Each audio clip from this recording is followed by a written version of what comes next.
हरे कृष्ण। आप सभी का स्वागत है। आप सभी का स्वागत है इस साप्ताहिक चर्चा में। और नीलांबर प्रभु ने जो है भक्ति सदाचार को शुरू किया है।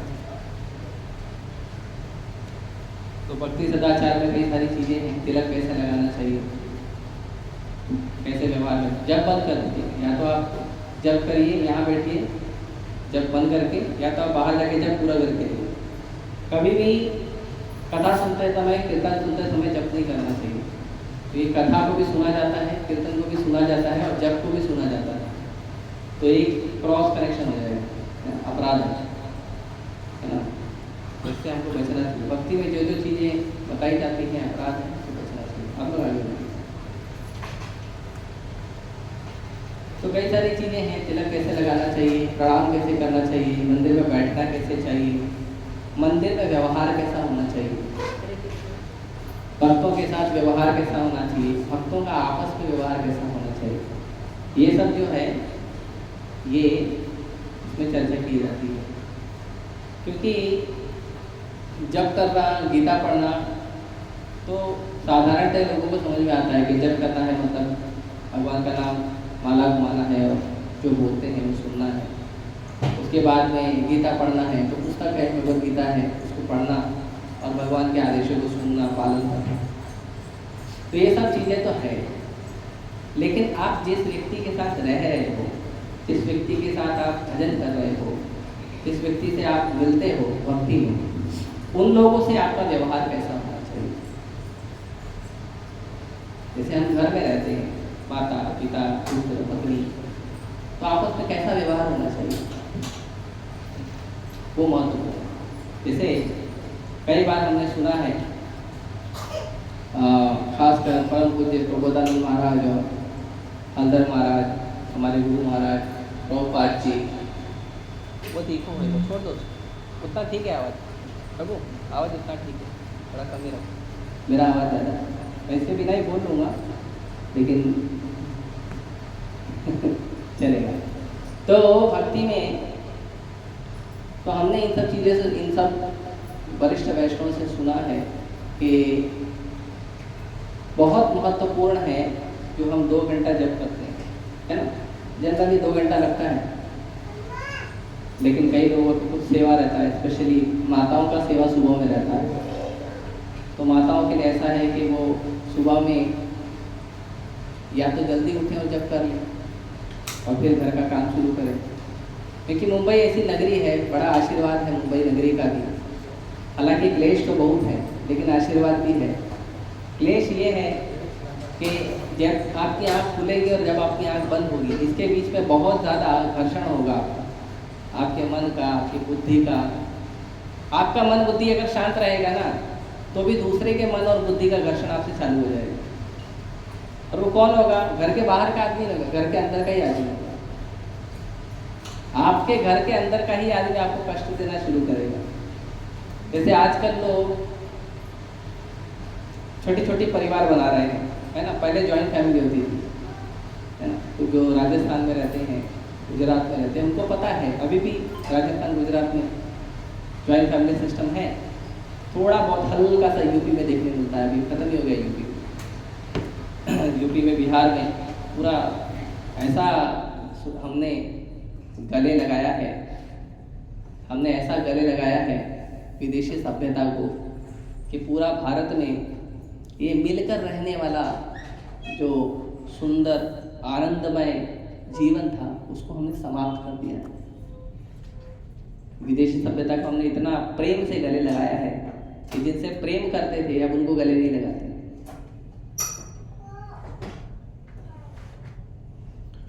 तो जो हम 2 घंटा जप करते हैं या 2.5 घंटा जो जप करते हैं, तो मुंबई का ये आशीर्वाद है कि मुंबई में अक्सर लोग 7 बजे 8 बजे के बाद ही सो के उठते हैं।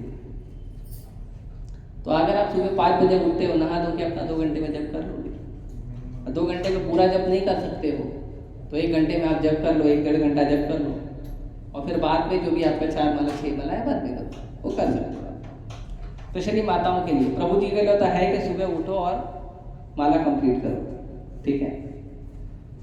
तो ये हमें प्रयास करना चाहिए। तो बताते हैं आचार्य लोग कि जो हम 2 घंटा जप करते हैं, तो वो 2 घंटा जप नहीं होता है, पता है।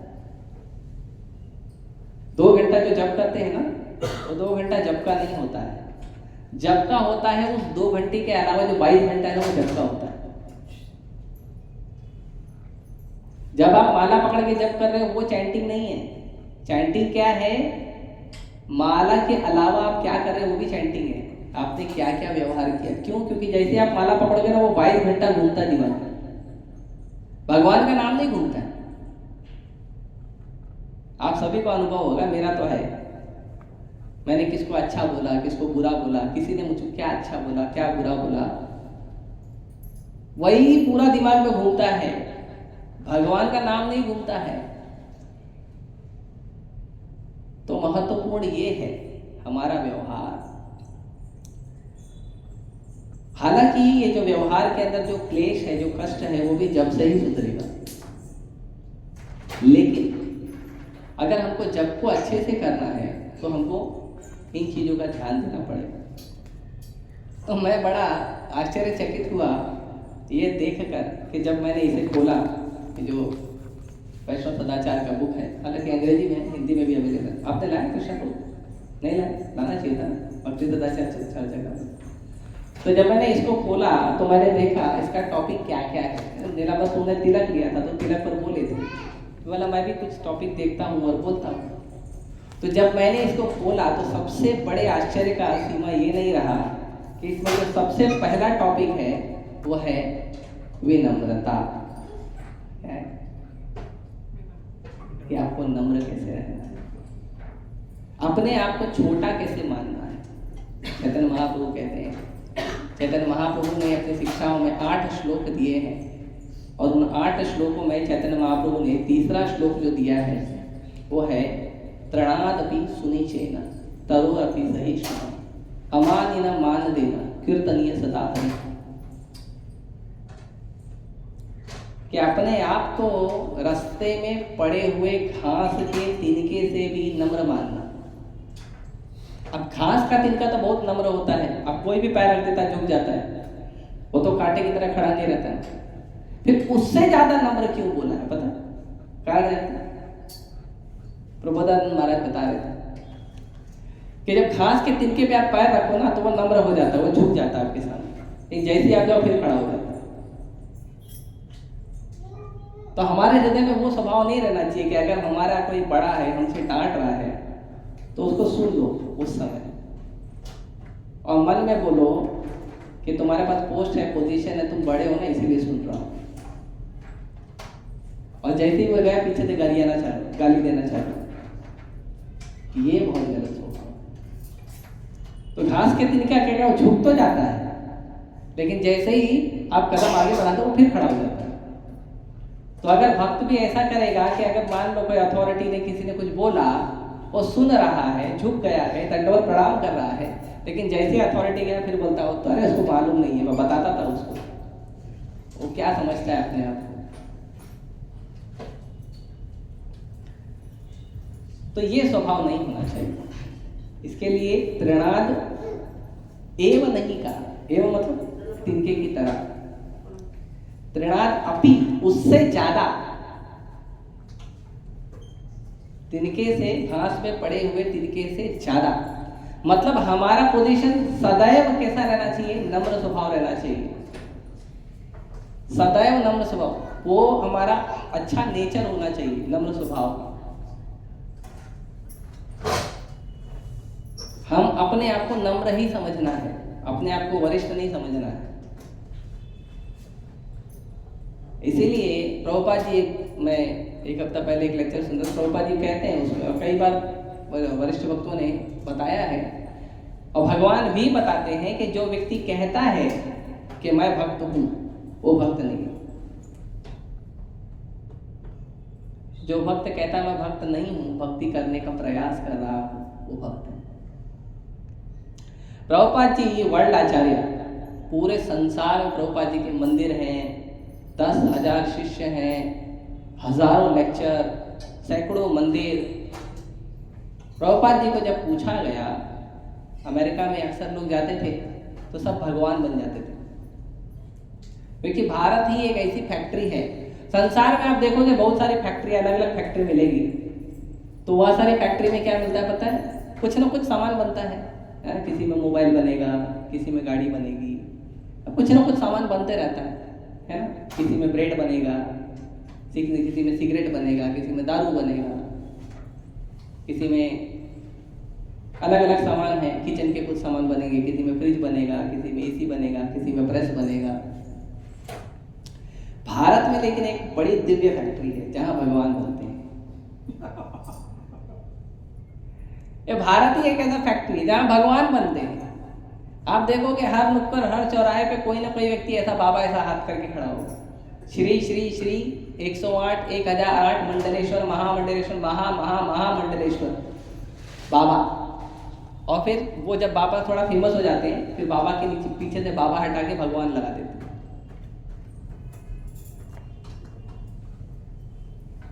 हर व्यक्ति के अंदर ये स्वभाव है, ये भाव है, मैं भगवान हूं, या मैं भगवान बनना चाहता हूं। तो ये जो विचार है ये कहां से आता है? ये विचार आता है जब हम नम्र नहीं होते। तो पहले तो हमारे आसपास के लोगों से घर्षण होता है, तो हम उसके सामने अपनी महत्ता, ये मैं बड़ा हूं तुम छोटे हो, मेरा बात सही है तुम्हारा गलत है, जब हम इस सब चीज़ों को चर्चा करते हैं, इन सब चीज़ों का विचार रखते हैं, तो ये बात जो है, ये स्वभाव वहां से बढ़ने लगता है। फिर धीरे धीरे अपने वरिष्ठों पे जाता है, फिर धीरे धीरे वरिष्ठ वैष्णव पे जाता है, फिर उसके बाद धीरे धीरे ये स्वभाव बढ़ता है, गुरु पे जाता है, और फिर धीरे धीरे बढ़ते बढ़ते ये स्वभाव भगवान पे जाता है। और हमारे जीवन में जब हम अपनी परिस्थितियों को स्वीकार नहीं करते हैं, तो परिस्थितियां किसने दी है? आपको परिस्थिति, जैसे मान लो मुझे कोई व्यक्ति डांट रहा है, तो वो व्यक्ति डांट रहा है, या मान लो कोई व्यक्ति मुझे कष्ट दे रहा है, मार रहा है, चोट पहुंचा रहा है, तो वो व्यक्ति जो है, वो जो मुझे कष्ट पहुंचा रहा है या डांट रहा है, क्या ये परिस्थिति उसके वजह से आई है? क्या यदि कृष्ण डिसाइड ना करें, अगर कृष्ण के प्लान में ना हो कि मुझे ये व्यक्ति डांटना चाहिए, तो क्या वो व्यक्ति मुझे डांट सकता है?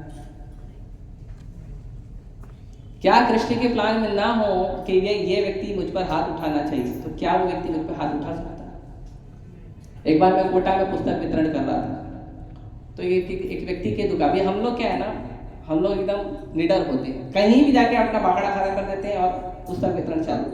और जो बेचारे का दुकान का जगह होगा होता है ना, वो आके जब हमको बोलता है, प्रेम से बोलता तो प्रेम से बात करते हैं, और जब डांट के बोलता तो हम भी रुआब से बोलते हैं, तुम्हारा जगह थोड़ी है, भगवान का जगह।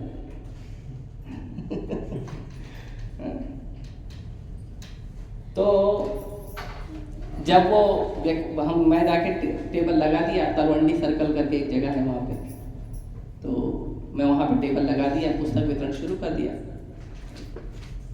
ये इतना ही बड़ा टेबल था, पुस्तक वितरण शुरू कर दिया।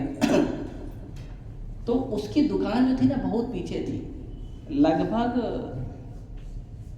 40-50 मीटर दूर थी उसकी दुकान, 40-50 मीटर, मतलब मैं जहाँ लगाया था उससे 40-50 मीटर दूर थी।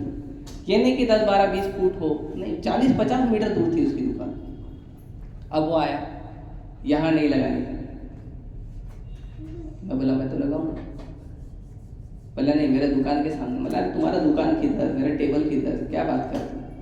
तो बहस होने लगी, फिर उसने हाथ उठा दिया और बोला मैं अभी तुमको एक थप्पड़ लगा दूंगा जोर से।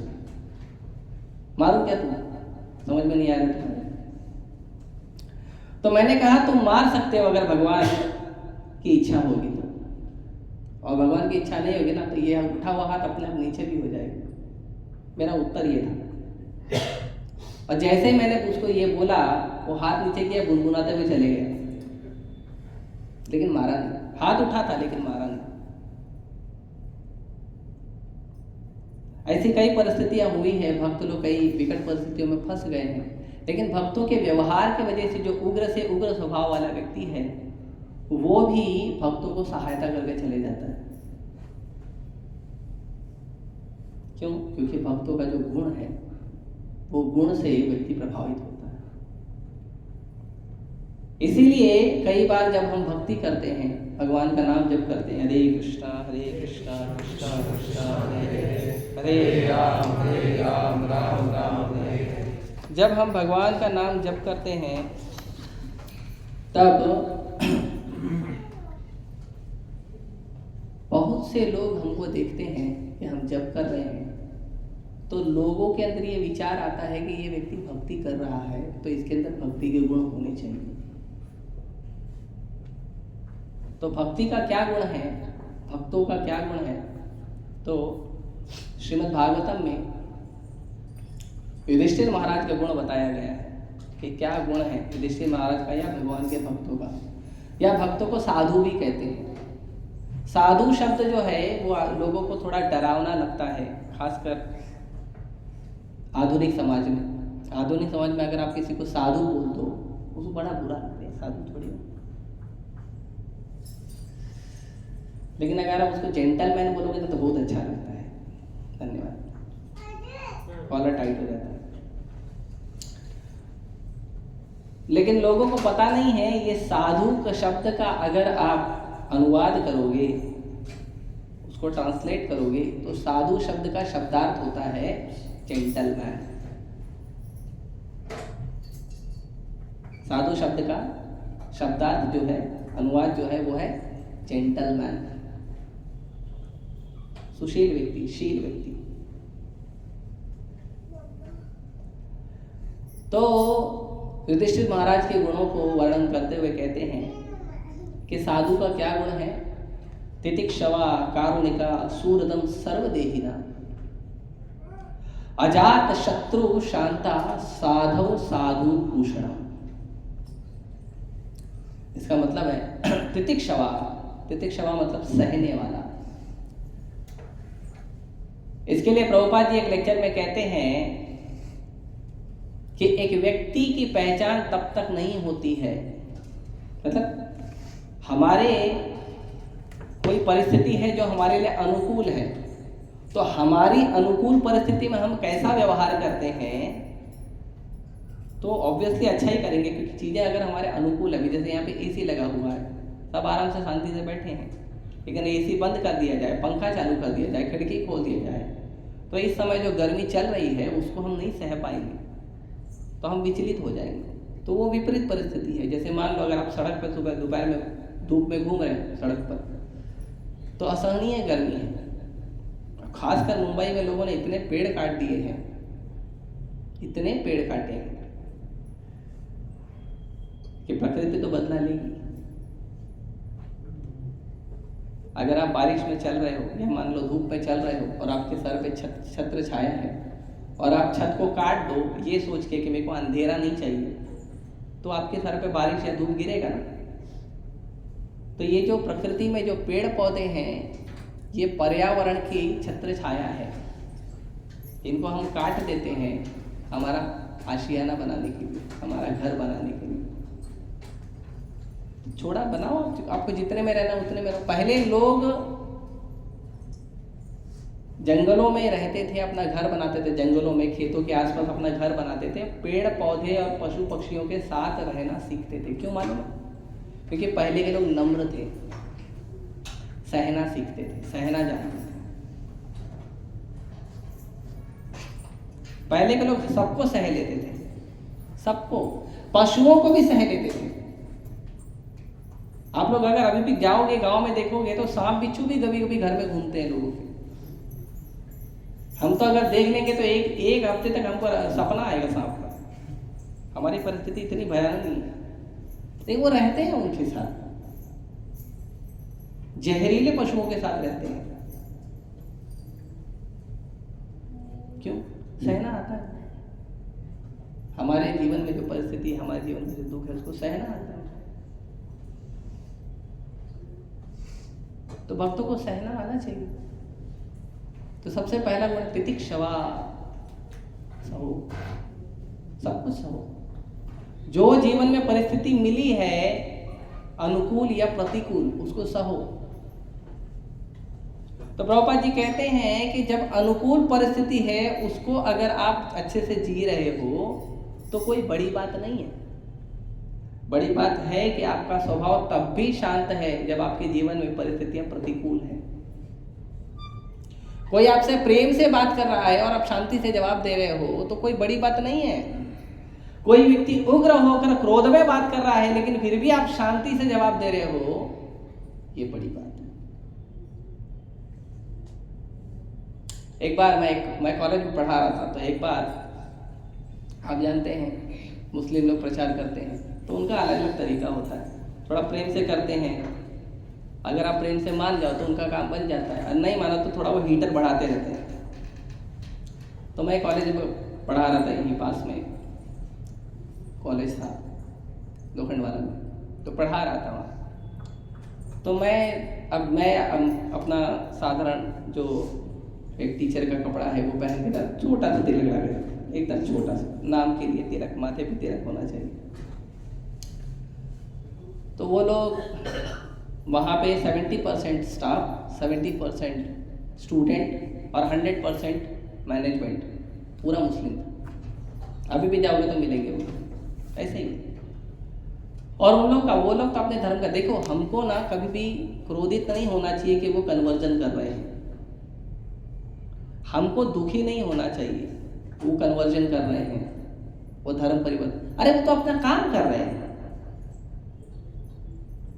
अपने धर्म का प्रचार वो कर रहे हैं, चाहे प्रेम से करें चाहे क्रोध से करना गलत है, लेकिन वो तो अपने धर्म का प्रचार कर रहे हैं ना। दुखी हमको होना चाहिए कि हम अपने धर्म का प्रचार नहीं, अरे प्रचार छोड़ दो, तिलक नहीं लगाते हैं हम, मंदिर आते हैं तो तिलक नहीं लगाते। आप घर में और ऑफिस की तो बात ही छोड़ दो, ठीक है घर में मना है, घर का कोई व्यक्ति गुस्सा हो रहा है, आस पड़ोस वाला गुस्सा हो रहा है, हालांकि नहीं होना चाहिए। मंदिर में तो कोई गुस्सा नहीं हो रहा है, कम से कम मंदिर में तो तिलक लगा कर आना चाहिए। मंदिर में तो भगवान का गणवेश पहन के आना चाहिए। आप पार्टी में जाओ, मान लो बढ़िया सुंदर पार्टी में गए और मेकअप नहीं किए, कैसे चलेगा, है ना, लोग आपका असली चेहरा देख लेंगे, गड़बड़ हो जाएगा। असली चेहरा छुपाना पड़ता है। तो मैं जाता था कॉलेज में, तो वो लोगों ने मुझे धीरे धीरे, उनको पता चला मैं हरे कृष्णा जब करता हूँ, तो फिर शास्त्रार्थ होने लगा। आपके शास्त्र में क्या है, हमारे शास्त्र में क्या है, आपके भगवान कैसे, हमारे भगवान कैसे, हालांकि है सब एक, लेकिन मंद बुद्धि नहीं समझ में आता सबको समझ में नहीं आता है कि कृष्ण ही एक भगवान है, बाकी लोग भगवान नहीं है, और जिनकी आप पूजा करें निराकार रूप में वो भी कृष्ण है। अब नहीं समझ में आता तो क्या करें। तो उनको लगता है कि मैं जुहू गली से आ रहा हूँ तो मैं सही हूँ, और कोई जुहू बीच से आ रहा है तो गलत है। अरे पहुँचना तो राधा राजबेरी मंदिर में है ना, आप जुहू गली से आ रहे हो, वहाँ पे पान की दुकान राइट में होगी, जुहू बीच से आ रहे हो तो पान की दुकान लेफ्ट में होगी।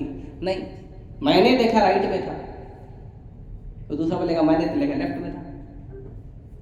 है दोनों सही, लेकिन दोनों को ये बुद्धि नहीं है कि हम दोनों के रास्ते अलग हैं, लेकिन भगवान तो एक है, भक्ति तो एक है, तो एक ही है ना, वो तो अलग नहीं है, लेकिन फिर भी झगड़ा करते हैं। तो इसी बात पे झगड़ा होता है। कभी शास्त्रार्थ होता है तो शास्त्रार्थ होता था। एक दिन जो शास्त्रार्थ है वो बहुत बढ़ गया, हम लोग का लेक्चर खाली था, सबका लेक्चर खाली था, तो शास्त्रार्थ बहुत बढ़ गया। तो अपोजिट तरफ में जो थे वो 5 लोग थे, 4 पुरुष 1 माता, 5 लोग थे, और इस तरफ मैं अकेला था, और मुझे सहानुभूति देने के लिए एक हिंदू व्यक्ति था। तो हम लोग चर्चा कर रहे थे, तो जब बात बढ़ने लगी, बढ़ते बढ़ते बढ़ते बढ़ते बढ़ते बढ़ते 2 घंटे तक हमारी चर्चा चली, 2-2.5 घंटा चर्चा चली, और 2-2.5 घंटा एकदम हीटेड हो गया, एकदम हीटेड। एक तो आके बोला तेरे को तो गोली में भर के लेके जाऊंगा बड़ा क्रोधित हो गया था वो। क्योंकि क्या होता है ना, आप question counter question, question counter question, तो अहंकार को धक्का लगता है। लेकिन उसका अंत रिजल्ट ये निकला कि उन पांचों में से एक प्रोफेसर ने कहा, मुस्लिम प्रोफेसर ने कहा कि जो तुम कर रहे हो ना वो करते रहो, तुम परफेक्ट रास्ते पे चल रहे हो। ये उसका निष्कर्ष निकला। उसने ये नहीं बोला कि आ जाओ तुम गलत हो। बाकी कुछ लोगों ने बोला, बाकी सब शांत हो गए, सेटिस्फाई होकर चले गए। लेकिन एक व्यक्ति ने बोला, जो पढ़ता था, रोज कुरान पढ़ता था, उसने कहा जिस रास्ते पे तुम चल रहे हो ना वो परफेक्ट रास्ता है, उस पे चलते रहना, कभी मुड़ना मत पीछे। और दूसरे दिन मुझे बाकी प्रोफेसर लोग जो हमारी चर्चा में शामिल नहीं थे, जो ऑडियंस थे, दर्शक थे, क्योंकि हमारा डिग्री का स्टाफ रूम और जूनियर कॉलेज का स्टाफ रूम एक ही था, टेबल अलग था, तो सब देख रहे थे चर्चा क्या चल रही है। तो लोगों ने कहा कि हम लोग देख रहे थे कि दोनों की चर्चा चल रही थी, दोनों पक्षों की, लेकिन इसमें एक चीज बड़ी विचित्र हमने देखी कि तुम जब चर्चा कर रहे थे तो शुरू से अंत तक तुम कुर्सी पे बैठकर ही जवाब दे रहे थे, और जबकि दूसरे पक्ष के पांचों लोग चर्चा होते होते होते होते खड़े हो गए थे, और वो लोग 1 घंटे तक खड़े होकर जवाब दे रहे थे। तो ये फीडबैक आया। क्यों ऐसा फीडबैक आया? क्योंकि आप प्रभुपाद जी की शिक्षाओं को लेकर चलते हो तो नम्रता से सामने वाले को प्रस्तुत करना चाहिए। तो परिस्थिति प्रतिकूल है, लेकिन उसमें भी नम्र स्वभाव में जवाब देना ये दिखाता है कि हम कितना जप कर रहे हैं, कितना शास्त्र पढ़ रहे हैं। और मैं गारंटी से कहता हूं, जो व्यक्ति प्रभुपाद जी का बुक नहीं पढ़ता है ना, वही ज्यादा गुस्सा करता है। शास्त्र पढ़ना सतोगुण है, जो सतोगुण में नहीं है ना, वो गुस्सा ज्यादा करता है। और शास्त्र पढ़ने के बाद भी गुस्सा कर रहा है, मतलब वो शास्त्र पढ़ रहा है लेकिन समझ नहीं रहा है। आप लोग क्षमा कीजिएगा, कुछ चीजें हमें थोड़ा सच सच बताने का प्रयास कर रहा हूं। किसी को अगर कष्ट हो तो बाद में मुझसे मिल सकते हैं, और या तो 2 पूड़ी ज्यादा खा के उसको शांत कर सकते हैं, वो भी दोनों तरीके, जैसा आपको ठीक लगे। तो तितिक्षवा सही है। भगवान ने जब अर्जुन को ज्ञान दिया भगवत गीता में, तो अर्जुन ने बोला सुख और दुख आते हैं, बड़े बड़े वेग आते हैं जीवन में, सह नहीं पाते हम मन के वेग को। चंचलम ही मना कृष्ण प्रमाथि पर्वत दृढ़म तस्याहम निग्रहम मने वायु इव सुदुष्करम। भगवान आप बोलो, मैं हवा को रोक लूंगा, मन को नहीं रोक सकता। ये जितना सुख और दुख मिलता है किसकी वजह से मिलता है? सामने वाले के नहीं। अरे आप धीर नहीं हो। कोई व्यक्ति मुझे गुस्सा कर रहा है और मैं लड़ाई कर रहा हूं, तो इसलिए नहीं कि क्योंकि वो व्यक्ति मुझसे लड़ाई कर रहा है इसलिए मैं लड़ाई कर रहा हूं, नहीं, क्योंकि मैं कंट्रोल नहीं हूं अपने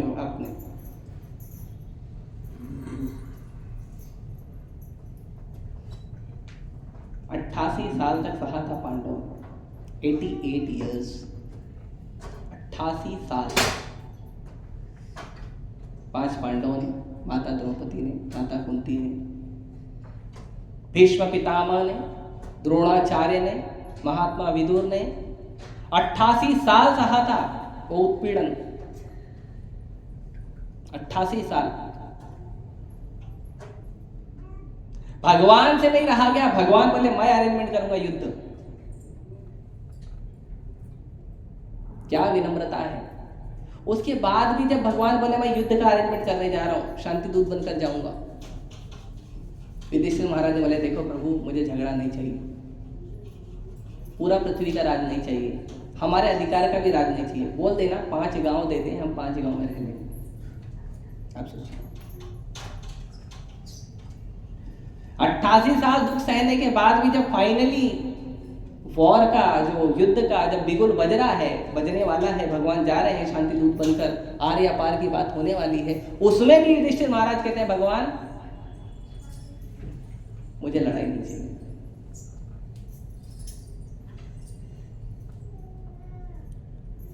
आजकल तो कोई 88 साल जिंदा भी नहीं रहता है, 80 भी नहीं, 70 भी नहीं, 40-50 तो रेट मार्क हो गया है, पता नहीं। 88 साल तक सहा था। आप सोचो अगर पांडवों कि कृपा का अगर हमको थोड़ा सा अंश मिल जाए तो हमारा जीवन निकल जाएगा बिना झगड़े के। और क्या नहीं कहा किया था दुर्योधन ने? भीम को जहर देकर मारने का प्रयास किया। जहर देकर मारने का नहीं, जहर पिलाया और बोला ये उठ गया तो वो परेशान करेगा। तो क्या किए, पत्थर से बांध के भीम को नदी में डाल दिए, जहर दिए। मरने के बाद उसको पता भी नहीं चलना चाहिए गया किधर। छोटे छोटे दे दो, सब छोटे छोटे बच्चे, लेकिन द्वेष इतना था, लाक्षागृह में जलाया। क्योंकि माता द्रौपदी दुर्योधन की पत्नी नहीं थी, कर्ण की पत्नी नहीं थी, या दुर्योधन पक्ष में किसी की पत्नी नहीं थी, क्योंकि पांडवों की पत्नी थी और वो जुए में हार गई थी। 20,000 महारथियों के बीच में उनको जो है उनका मान भंग करने का प्रयास किया गया। 20,000 महारथी थे। आप सोचो, वर्ल्ड के सारे टॉप लीडर बैठे हैं, 20,000 टॉप लीडर बैठे हैं, उसमें किसी स्त्री का अगर मान हनन या चरित्र हनन किया जाए, कितने शर्म की बात है। और वो माता द्रौपदी का जिस समय चरित्र हनन किया गया, उस समय माता द्रौपदी पूरी पृथ्वी की बहू थी, बड़ी बहू। पूरे पृथ्वी का राज था हस्तिनापुर, पूरी पृथ्वी की बड़ी बहू थी। आप सोचिए, उसके बाद भी युधिष्ठिर महाराज ने कदम नहीं उठाया और पांचों पांडवों ने स्वीकार कर लिया। क्यों? क्योंकि युधिष्ठिर महाराज ने कहा था कि जो धृतराष्ट्र बोलेंगे, जो मेरे बड़े बोलेंगे, मैं स्वीकार करूंगा। हालांकि बड़ी प्रतिज्ञा हो गया, बहुत हो गई थी उसमें। भीम ने तो बोला तुम 100 के 100 भाइयों को तो मैं अकेले मारूंगा, और मारा भी। जयद्रथ को बोला तुम्हारे छाती का खून पी लूंगा, वो सब किया उन्होंने, लेकिन हाथ उस समय नहीं उठा। सही है, ठीक है, चलो ये हुआ। अभी तो राज्य वगैरह तो नहीं, फिर से दूसरे दिन फिर से दूध खिड़ा हुए। एक दिन हो गया ना, ये सब मैटर सॉल्व हो गया, खत्म, चलो अपने अपने घर पे जाओ। बोले तुम अपना राज ले लो, मैं अपना राज ले लेता हूँ, ठीक है चलो। फिर से वापस हुआ, फिर दूसरे दिन हुआ, फिर दूसरे दिन उनको हराया गया। और कुंती महारानी कहती है कि गलत उनको असभ्य तरीके से हराया गया, अधर्म से हराया गया। युधिष्ठिर महाराज हारे नहीं थे, युधिष्ठिर महाराज गलत नहीं थे, ऐसा नहीं कि वो हार गए थे, वो हारे नहीं थे, लेकिन चीटिंग किया गया। चीटिंग करके हरा के पहली बार तो पांडव का राज ले लिया, द्रौपदी माता को कष्ट दिए। दूसरी बार वापस से फिर से धूर्तगड़ा हुई, और उसके बाद उनको 13 साल का वनवास और 12 साल का वनवास और 1 साल का अज्ञातवास दिया गया।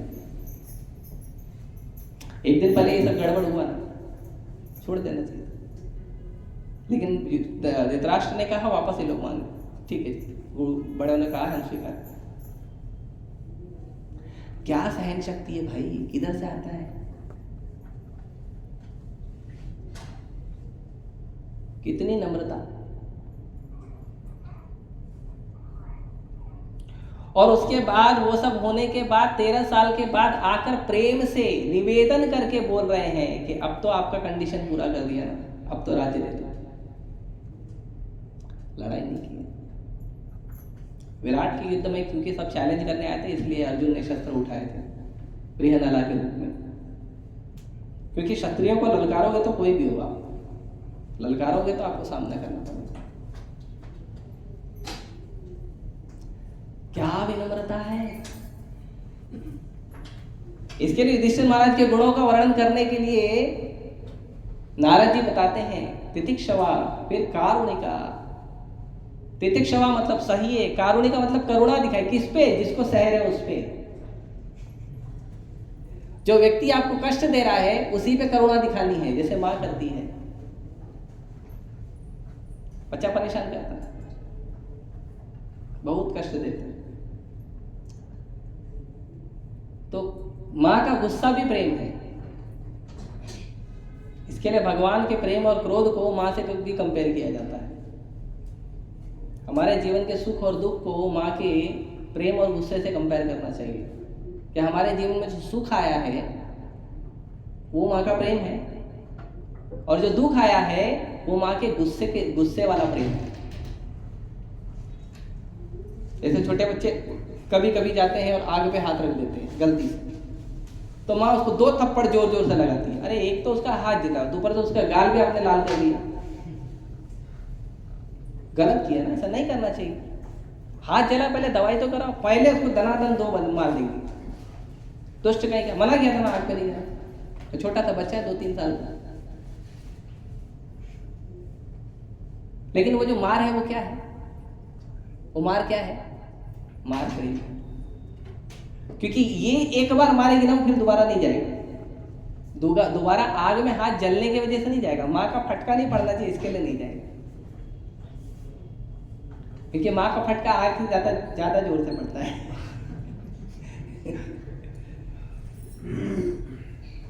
तो जीवन में जो सुख दुख आ रहे हैं वो कैसे हैं? वो माता के प्रेम के और माता के गुस्से वाले प्रेम के जैसे। तो करुणा दिखाते हैं माँ बच्चे के ऊपर। वही बच्चा तंग कर रहा है, वही बच्चा कष्ट दे रहा है, लेकिन माँ करुणा दिखाती है, उसी बच्चे पर वापस करुणा दिखाती है।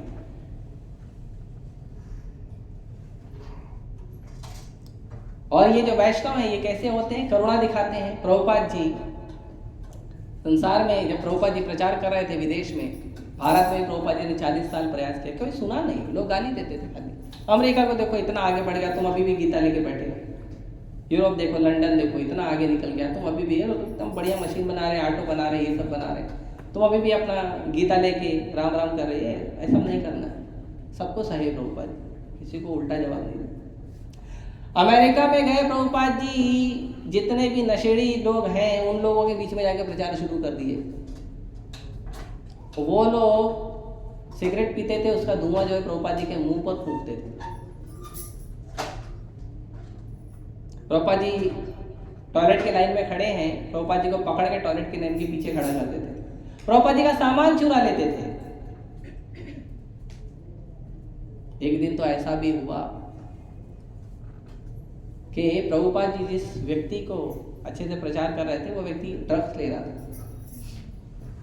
एक दिन रात को वो व्यक्ति प्रभुपाद जी को अमेरिका की सड़कों पर प्रभुपाद जी को मारने दौड़ा था, हत्या करने के लिए दौड़ा था। प्रभुपाद जी सड़क पर दौड़ रहे हैं और भगवान को धन्यवाद कर रहे हैं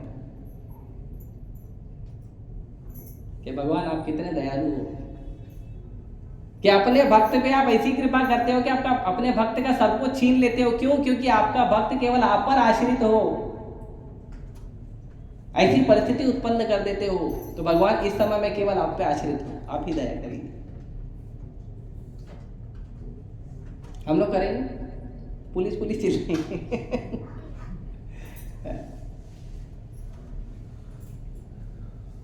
तो कारुणिका, लेकिन प्रभुपाद जी उसके बाद भी प्रचार करते रहे, करुणा दिखाया सबको।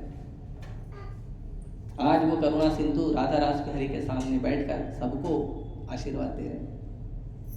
इस्कॉन के 800 मंदिर में 800 मंदिर में बैठे हैं भगवान के सामने और सबको कृपा कर रहे, सबको आशीर्वाद दे रहे हैं। कितना सहा प्रभुपाद जी। कोई व्यक्ति कहता है ना कि प्रभु जी मेरे जीवन में बहुत कष्ट है, मेरा एक निवेदन है, आप लोग जाइए प्रभुपाद लीलामृत पढ़िए। जैसे गृहस्थों में देखते हैं पति पत्नी में झगड़ा होता है, प्रभुपाद लीलामृत पढ़िए, सीखिए प्रभुपाद जी से किस तरह से पति पत्नी का व्यवहार रहा है। कंप्लेन तो उस जीवन में भी आई थी, सीखिए। तो करुणा दिखाना चाहिए।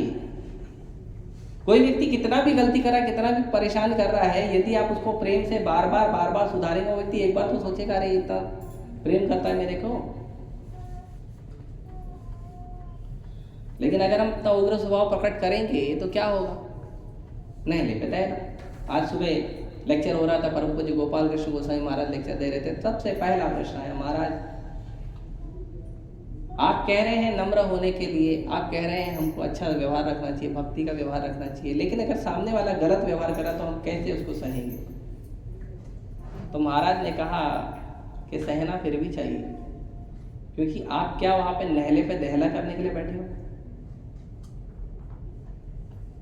मुंबई में एक नया डायलॉग बन गया, नहले पे दहला, दहले पे गोला। मतलब मैंने नहला, उस सामने वाले ने नहला किया तो मैं दहला करूंगा, फिर मैं दहला किया तो सामने वाला फिर गोला देगा। तो ये विचार क्यों है? ये विचार हमेशा इसलिए होता है कि हम प्रयास करते हैं ये साबित करने में कि मैं श्रेष्ठ हूँ, I am the best man, मैं अच्छा व्यक्ति हूँ, तुम बुरे हो, मेरा विचार अच्छा है, तुम्हारा बुरा है। मैं कितना भी गड़बड़ करूं मैं अच्छा हूं, और तुम कितना भी अच्छा करो तुम बुरे हो। मेरे अंदर 1000 दोष हो सकते हैं, लेकिन एक अच्छा गुण है जो मैं बता रहा हूं, सुनो। और तुम्हारे अंदर 1000 दोष हो सकते हैं, 1000 गुण हो सकते हैं, लेकिन एक दोष है जो मैं बता रहा हूं, सीखो आप। तो दूसरों को आप बाद में परफेक्ट बनाइए। जन्म सार्थक करी कर परोपकार। पहले अपना जन्म सार्थक करो, पहले आप हम्बल बनो, पहले आप गुणों की खान बनो, उसके बाद दूसरों के दोष देखो और दूसरों को सुधारो।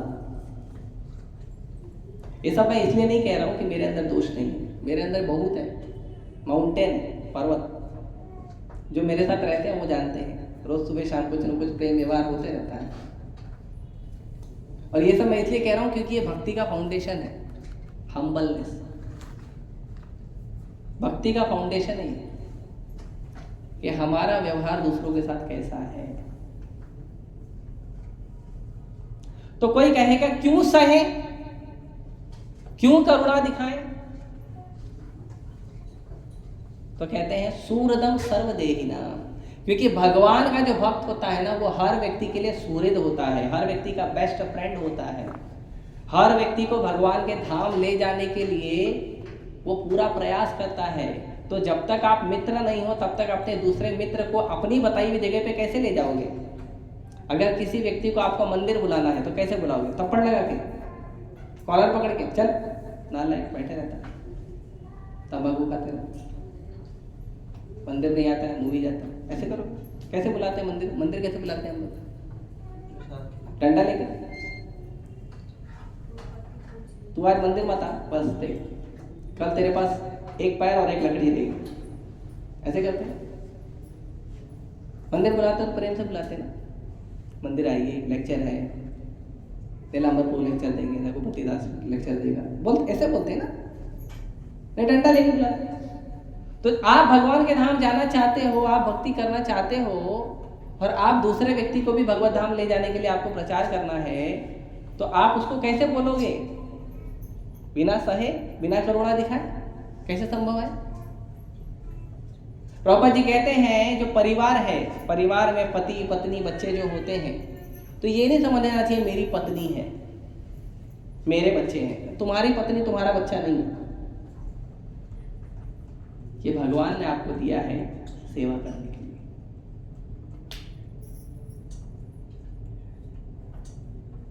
ये भगवान ने आपके जीवन में भेजा है सेवा करने के लिए, और जिसकी आप सेवा करते हैं उस पर क्रोध नहीं करना चाहिए। और यही बात पत्नी पे भी लागू होती है कि भगवान ने आपके जीवन में भेजा है सेवा करने के लिए, क्रोध करने के लिए नहीं भेजा है, डिमांड करने के लिए नहीं भेजा है, सेवा करने के लिए भेजा है। आपके जीवन में जिन जिन लोगों, जो लोग आपके जीवन में आ रहे हैं ना, ये भगवान ने डिसाइड करके भेजा है। आपके जीवन में कोई व्यक्ति आता है मित्र बनकर, कोई व्यक्ति आता है पिता माता बंधु बनकर, कोई पत्नी, कोई पति, कोई बच्चा बनकर, इस्कॉन में आते हैं प्रभु जी बनकर, माता जी बनकर। तो ये लोग जो आ रहे हैं आपके जीवन में, ये आपने डिसाइड नहीं किया है आपके जीवन में आने के लिए, ये भगवान ने डिसाइड किया। तो भगवान ने निर्धारित करके जिन लोगों को हमारे जीवन में भेजा है, उनसे प्रेम से रहना चाहिए। थोड़ा क्रोध आता है, हम समझते हैं, लेकिन प्रयास करना चाहिए वापस से उन चीजों को सुधार लेना चाहिए। तो करुणा दिखाइए। क्यों? क्योंकि आप मित्र हो, सबसे अच्छे मित्र हो, क्योंकि आप भक्ति कर रहे हो, हरे कृष्ण मंत्र जप कर रहे हो। तो भगवान ने आपको सबका सबसे बेस्ट ऑफ द फ्रेंड बनाया, सुहृदय। सुहृदय मतलब ऐसा मित्र जो आपका हृदय जानता हो। आप घर में आके बैठे हो, आपको पानी चाहिए, दूध चाहिए, जूस चाहिए, पंखा चालू करना, एसी चालू करना, आपको बोलना नहीं पड़ेगा, सामने वाला जानता है। ऐसा मित्र बनना है। युधिष्ठिर महाराज का गुण, सुहृदम सर्वदेही नाम। कैसे? सर्वदेही नाम, हर जीव के लिए, इंसानों के लिए। जैसे आजकल नेता लोग करते हैं, मेरी पार्टी का आदमी, तुम्हारी पार्टी का, मेरा पार्टी तुम्हारा पार्टी क्या है? सृष्टि का हर जीव कृष्ण के पार्टी का है। सर्वदेवी नाम मतलब मनुष्य ही नहीं, पशु पक्षी कीट मकोड़े, पानी में रहने वाले जलचर जीव, मिट्टी में रहने वाले जीव, सब लोग क्या है? सब लोगों के प्रति हमारा व्यवहार जो है सूर्य जैसा होना चाहिए, बेस्ट ऑफ द फ्रेंड होना चाहिए, किसी को हमसे कष्ट ना हो। एक सच्चा मित्र किसको कहते हैं? जो कभी कष्ट नहीं देता है और हमेशा सहायता करता है। तो यदि हम किसी के सच्चे मित्र और सहायता करने वाले नहीं बनेंगे तो उनसे कोई भी संबंध कैसे स्थापित कर पाएंगे? कोई भी हो, माता पिता भाई बंधु पति पत्नी, कोई भी संबंध हो, कैसे हम उससे रख पाएंगे अगर हम उसके अच्छे मित्र नहीं है तो, अगर उसके अच्छे बंधु नहीं है तो, अगर हम बात बात पे झगड़ा करते हैं, बात बात पे लड़ाई करते हैं, बात बात पे ये बताने का प्रयास करते हैं कि जो मैं कह रहा हूँ वो आपको पालन करना जरूरी है। क्यों? आप भगवान, आप हो राधा राज बिहारी, आप गौर निताई हो, आप सीताराम लक्ष्मण हनुमान हो। सीताराम लक्ष्मण बोल सकते हैं, हनुमान तो बोल ही नहीं सकते। हनुमान तो क्या भक्त है भाई, पूरी लंका जला दी लेकिन अहंकार नहीं दिखाया हनुमान जी ने। भगवान का, भगवान टेंशन नहीं जाने का, जाओ डायरेक्ट सीता को लेके आओ, लंका तो जला दी मैंने, अहंकार नहीं।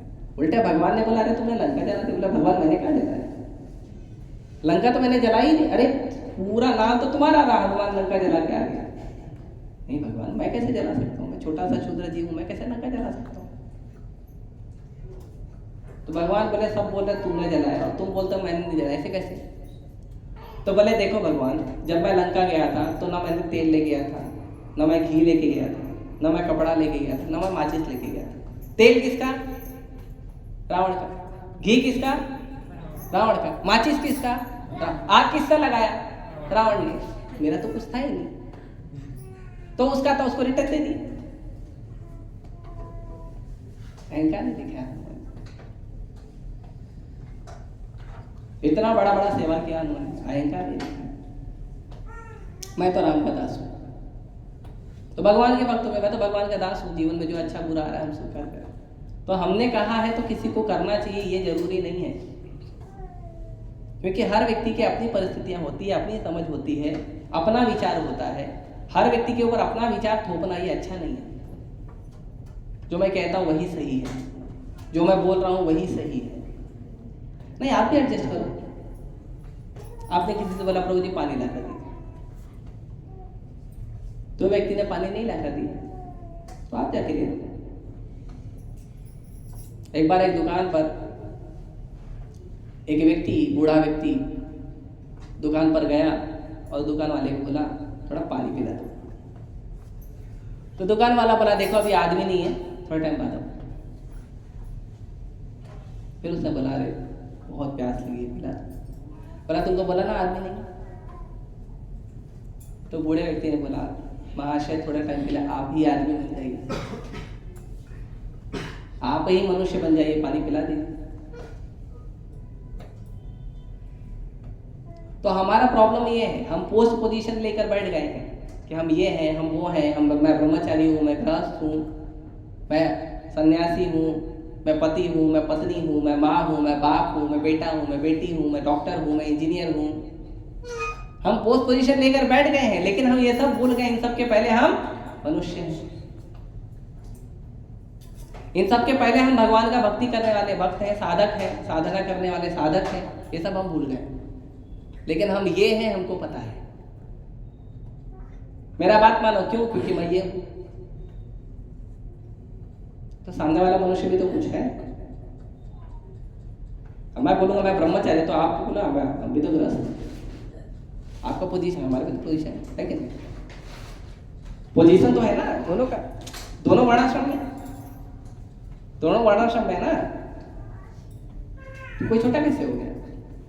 और वर्णाश्रम में भगवान सबके लिए बराबर है।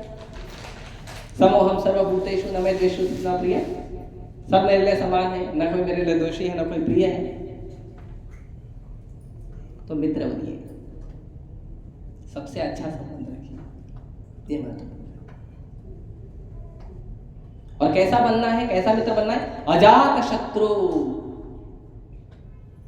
का कोई शत्रु नहीं होना चाहिए। युधिष्ठिर महाराज उनका कोई शत्रु नहीं था।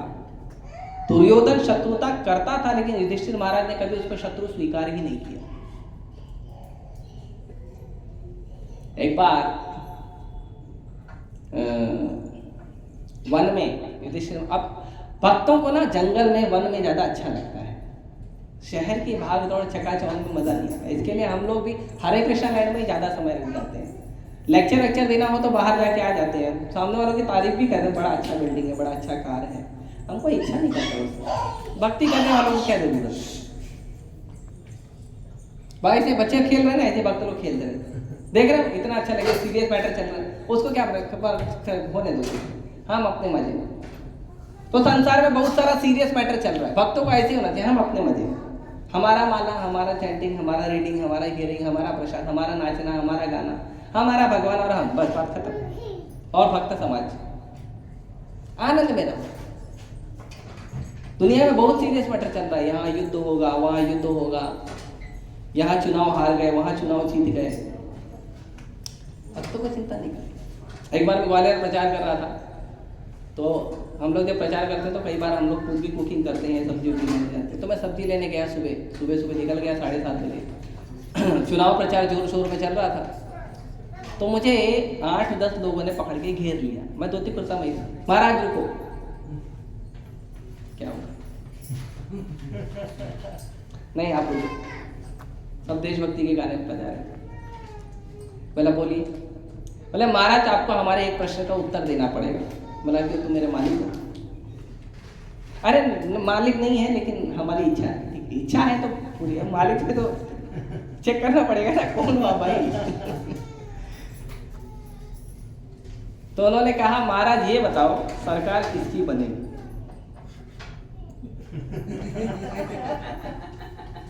तो मैं बोला भाई आप गलत आदमी से प्रश्न पूछ रहे। नहीं महाराज आपको बताना पड़ेगा। तो फिर मैंने उसको बोला कि मैं इसी एक प्रश्न का उत्तर दूंगा, दूसरा प्रश्न कोई करेगा नहीं, तो मैं इसका उत्तर दूंगा और मुझे चुपचाप जाने देंगे आप। बोले हाँ महाराज चलिए। तो फिर मैंने बोला चुनाव कोई भी लड़ ले, कितना भी लड़ ले, सरकार भगवान की है और भगवान की ही बनेगी, कोई चेंज नहीं कर सकता। सरकार तो हमारे ठाकुर जी की बनेगी। अरे ये तो थोड़ी उत्तर बोले, यही उत्तर है, गलत है तो बताओ। नहीं महाराज हमारा बोला, तुम्हारा उत्तर नहीं, जाने दो सर। उसके बाद दोनों कभी रोके नहीं मेरे।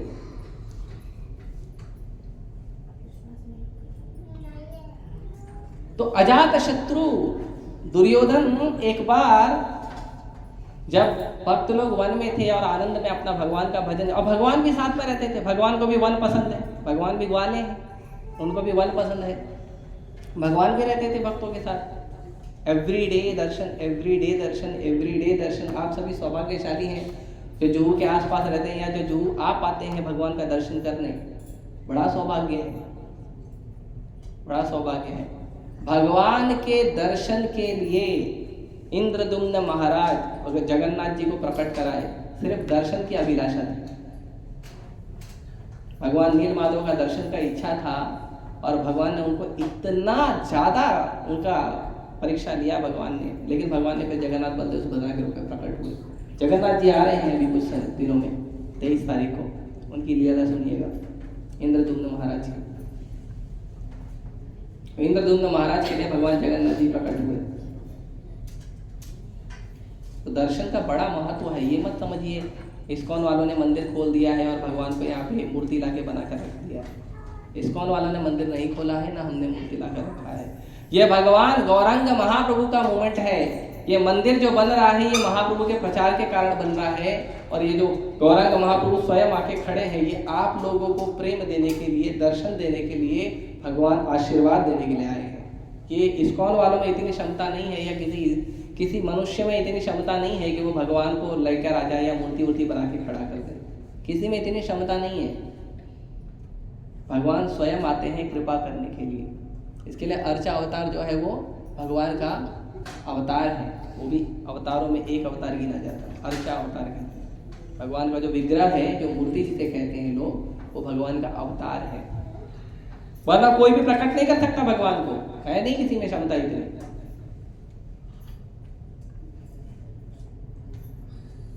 तो भगवान हमेशा रहता था, नित्य निरंतर दर्शन होते रहता था भगवान का, अच्छी बात है।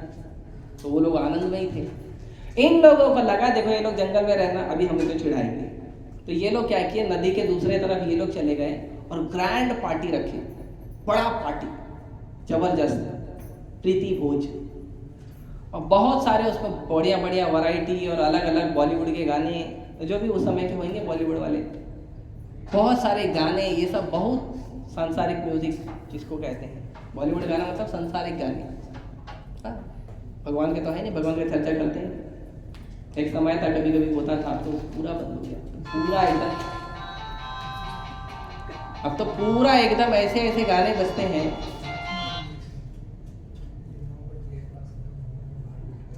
आने दो। तो अब तो पूरा ऐसे, और देखो कितना बड़ा बड़ा अपराध करते। गणेश जी को प्रेम से बुलाकर लाते, गणपति बप्पा, है ना। दुर्गा माता को प्रेम से बुला कर लाते, जय माता दी, है ना। उनको बोलते हैं माता जी आइए, प्रभु जी आइए, बैठिए। और बड़ा बड़ा विग्रह बनाते हैं, बड़ा बड़ा विशाल विशाल ऐसे एकदम। हमारे मैं तो कई सारे देखा हूँ। एक तो हमारे जो हेवन ऑन अर्थ, ये जो बिल्डिंग है ना, इतने बड़े बड़े विग्रह हैं, बड़े बड़े। और गणेश जी का बहुत बड़ा प्रॉब्लम, उनके कान बड़े बड़े हैं, और उनको बिठा देते हैं और उनको 11 दिन तक बॉलीवुड का गाना सुनाते हैं। आप सोचिए गणेश जी कितना सहते हैं। और दुर्गा माता को बिठा देते हैं, अष्टभुजाओं वाली, हर हाथ में शस्त्र है, लेकिन इतने निर्भय होकर दुर्गा माता को बॉलीवुड का गाना सुनाते हैं। उनके सामने दारू पीते हैं, ताश खेलते हैं, कितना सहते हैं सोचिए।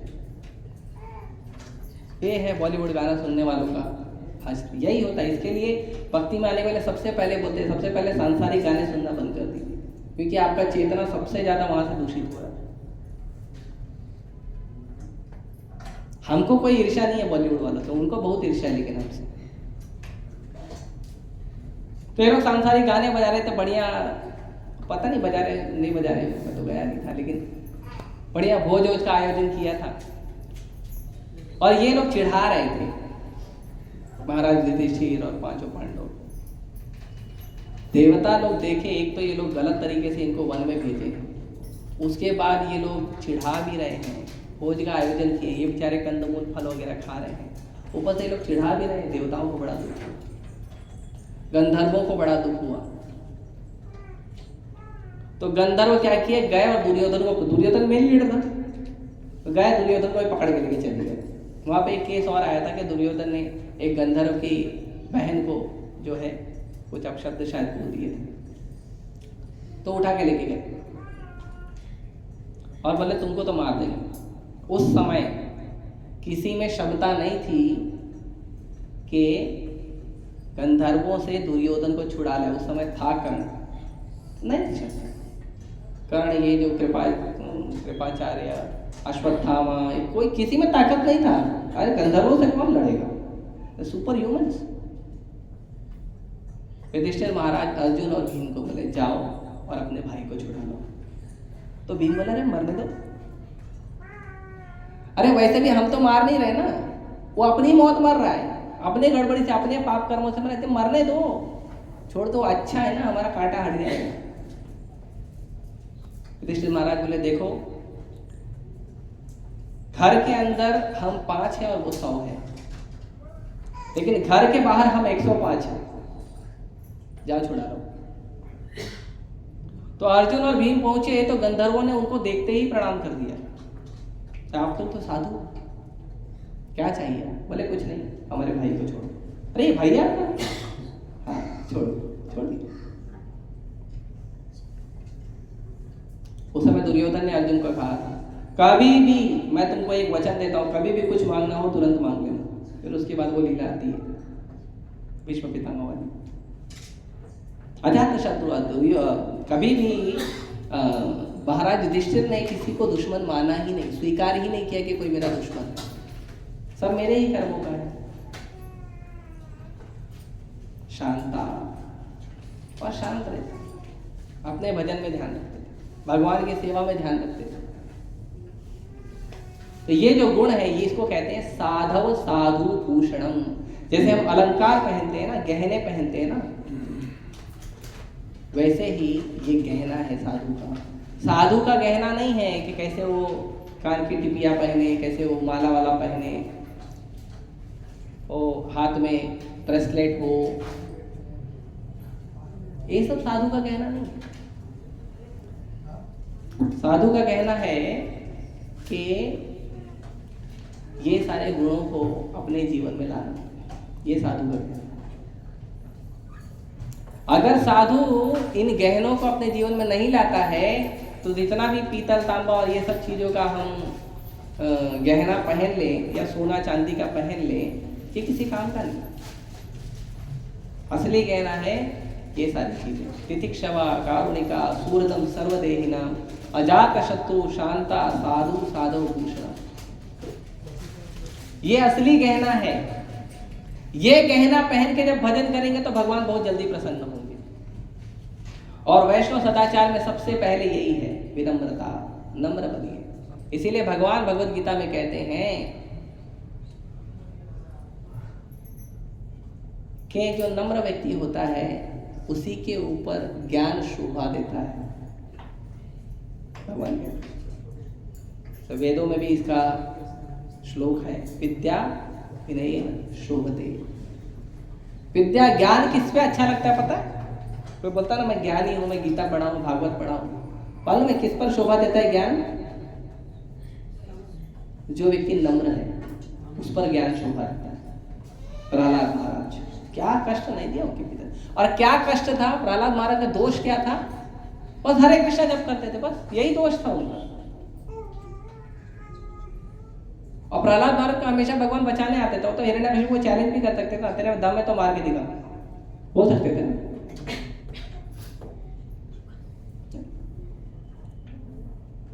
जो नम्र व्यवहार, जो सदाचार व्यवहार उन्होंने रखा,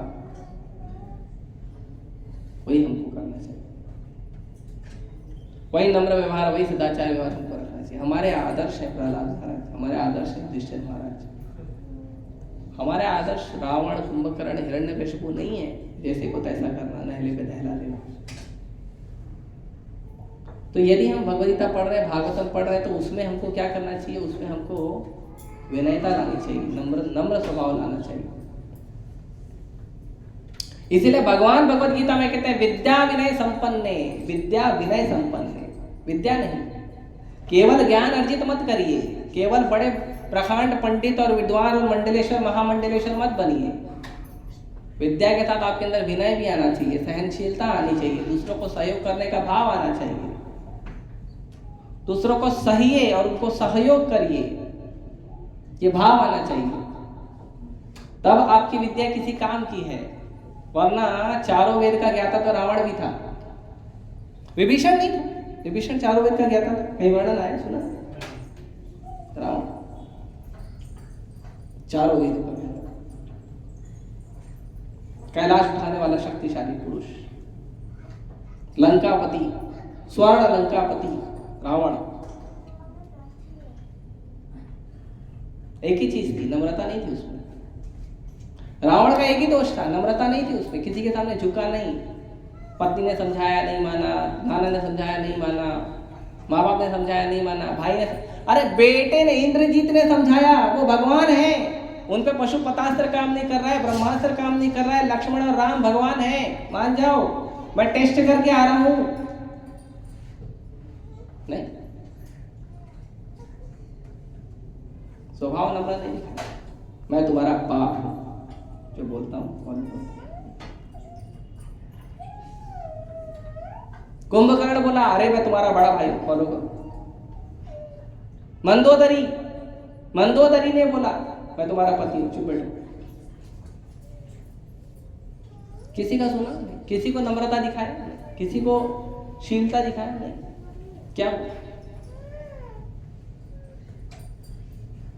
क्या हुआ रावण? क्या हुआ हिरण्यकशिपु? तो हमारे हृदय में बहुत सारे हिरण्यकशिपु और रावण हैं, छोटे छोटे। एक एक अपना पोजीशन लेके बैठे हैं, सबको सीट दिया हमने प्रेम से, हिमालय वाला पहना के प्रसाद भी देते हैं कभी कभी। हमको उन पर विजय प्राप्त करनी है और हमको भगवान और भगवत भक्ति को अपने जीवन में उतारना। हमारे हृदय में विभीषण होने चाहिए, प्रहलाद महाराज होने चाहिए, हनुमान होने चाहिए, सुग्रीव होने चाहिए। भगवान के सेवक बनिए। लड़ाई करना है तो करिए, भगवान के लिए करिए। अपने पर्सनल क्रोध, पर्सनल जो ग्रज है उसके लिए लड़ाई मत करिए, क्योंकि वो मालूम है कितने समय का है, बस 2 मिनट। अगर आपको क्रोध आ रहा है, एक सिंपल फॉर्मूला, एकदम सिंपल फॉर्मूला है, अगर आपको क्रोध आ रहा है ना, बस 2, 4, 5 मिनट के लिए कुछ मत बोलिए, सह लीजिए बात को बस। आप देखोगे 5 मिनट कहाँ गया गुस्सा मालूम ही नहीं पड़ेगा। वो एक छोटे से बबल की तरह आता है। आपने देखो सर्फ वगैरह जो हम पानी में घोलते हैं तो ऐसे बबल बन जाते हैं ना, बुलबुले बन जाते हैं पानी के, तो सर्फ के बुलबुले। कितना टाइम रहता है वो? 5-10 मिनट, 5-10 सेकंड, 5-10 सेकंड रहता है, 5-10 सेकंड में खत्म हो जाते हैं। बस हमारे जीवन में जो काम, क्रोध, लोभ, मोह है ना, बस ये उतना ही समय रहता है।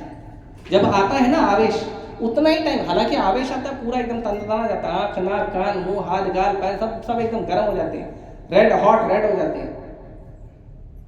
लेकिन वो रहता उतना ही समय आप सह लोगे ना, तो क्या होगा? फिर मनुष्य दिखोगे। अब उस समय कुछ और दिखते हैं आप फिर मनुष्य दिखेंगे। तो भक्ति का जो बेसिक फाउंडेशन है वो है विनम्रता, नम्रता दिखाना।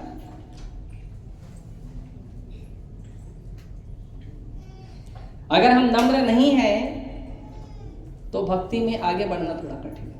और सबको सही है, भगवान ने आपके जीवन में लोगों को भेजा है, उसके लिए उस व्यक्ति का धन्य मानिए जो व्यक्ति हमारे जीवन में आया है।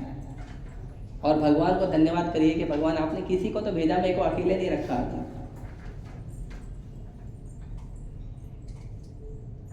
ठीक है, सुख दे रहा है, दुख दे रहा है, कुछ भी दे रहा है तो ना, साथ में है तो ना। भले सुख दे रहा है, दुख दे रहा है, कुछ भी दे रहा है, साथ में है ना। हर व्यक्ति हमारे साथ रहता है क्या? हमारे अंदर इतने अच्छे गुण हैं, हर व्यक्ति हमारे साथ रहता है। मेरे अंदर तो नहीं। जो थोड़ा एक आध हफ्ता मेरे साथ रह लेता है ना, फिर बोलता प्रभु जी हरे कृष्णा, काम पड़ता है तो भी आता है, बोलता है बाकी टाइम जाने का नहीं, प्रभु जी डंक मारते हैं।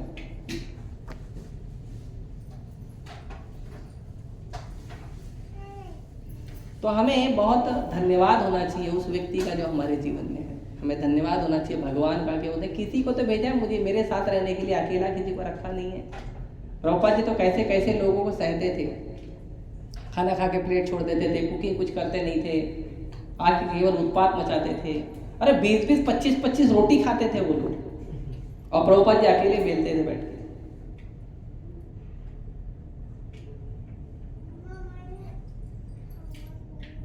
जो 20-25 रोटी एक दिन में बनाता है पूरे घर परिवार के लिए, उनको पता है कितना मेहनत लगता है आग के सामने, वो भी गर्मी में।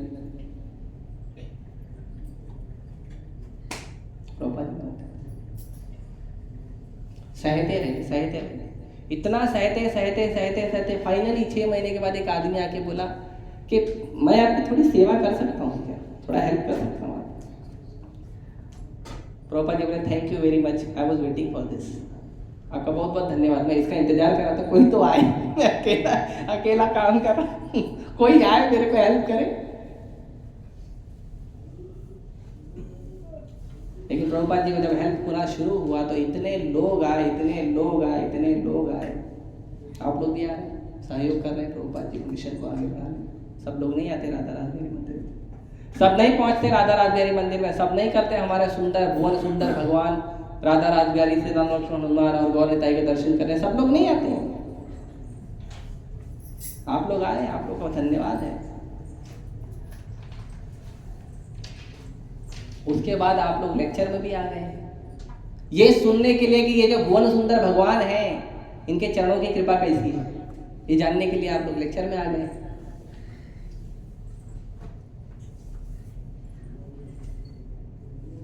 तो ये आप लोगों का भी सहयोग है हमें, इसीलिए हम आप लोगों का भी धन्यवाद करते हैं। इसीलिए सबसे महत्वपूर्ण गुण है विनम्रता। हालांकि विनम्रता के गुण के ऊपर कई सारे सेशन हो सकते हैं, लेकिन मैं छोटे में डिस्कस कर रहा हूँ और कई सारी चीज़ें छूट गई है, उसके लिए मुझे क्षमा कीजिए। हम प्रयास करेंगे आने वाले लेक्चरों में थोड़ा थोड़ा करके बताते रहें, ताकि हमारा भक्ति बढ़े। और मुझे विशेष करके आप सभी लोग क्षमा कीजिए, क्योंकि ये ऐसी सेवा है कि इस सेवा में कभी कभी कठोर बोलना पड़ता है। तो मैंने कुछ कठोर कहा है जो आप लोगों को ठीक नहीं लगा होगा। मैं जानता हूँ, मैं जब बोल रहा था तो मुझे समझ में आ रहा था कि आप लोगों को ठीक नहीं लग रहा है। विशेष करके मैं ब्रह्मचारी हूँ और गृहस्थ जीवन पर भी बोला मैंने, मेरा अधिकार से ज़्यादा बोला हूँ, तो इसलिए भी आप लोग मुझे क्षमा करिए।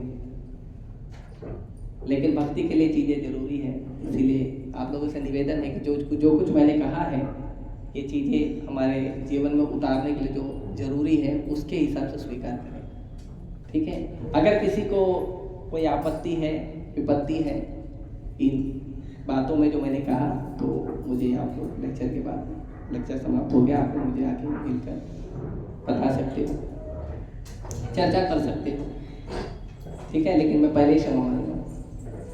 हरे कृष्णा कृष्णा कृष्णा हरे हरे, हरे राम राम। किसी का कोई प्रश्न है तो एक दो प्रश्न ले लो। चरित्रहीन किसको बोलते हैं? चरित्रहीन देखो, चरित्रहीन दो प्रकार से होता है। एक तो जिसने चरित्र अपना निर्माण ही नहीं किया है, जैसे आजकल के लोग, आजकल के समाज के लोग जाते हैं स्कूल कॉलेज में, सीखते हैं, क्या सीखते हैं? टीचर क्या सिखाती है पता है? ये जो 100 बच्चे हैं ना, ये 100 बच्चों में तुमको टॉप करना है, मतलब तुमको अपने आप को सर्वश्रेष्ठ बनाना है इन 100 बच्चों में, मतलब तुम बड़ा बाकी लोग छोटा।